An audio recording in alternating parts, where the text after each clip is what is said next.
Yun mga ka-OFW, malambot na ang ating munggo. Mag-gisa na tayo. Isahin na natin sibuyas, bawang at kamatis. Okay. Sabay-sabay na mga ka-OFW. Lagyan na natin yung manok. Ayan. Pambansang ulam dito sa Saudi Arabia. Manok.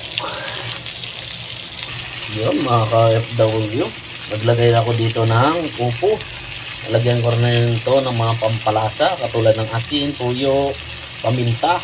Yun, ilagyan na natin yung upo. Halo-haloin na natin bago natin ilagay muna sa ating munggo. Kaya ako nilagay dito para yung lasa ng ating manok ay manuot sa ating gulay.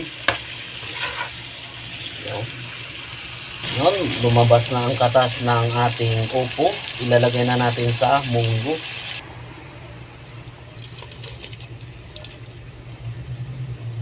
Yun, nilagay na natin.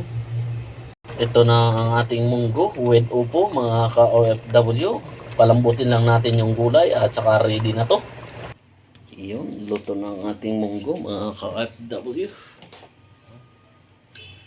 Tikman natin.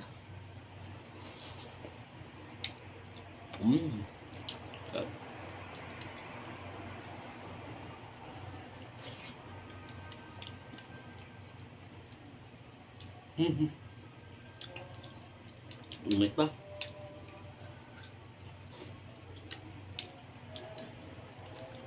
Thank you. Bye-bye mga ka-OFW.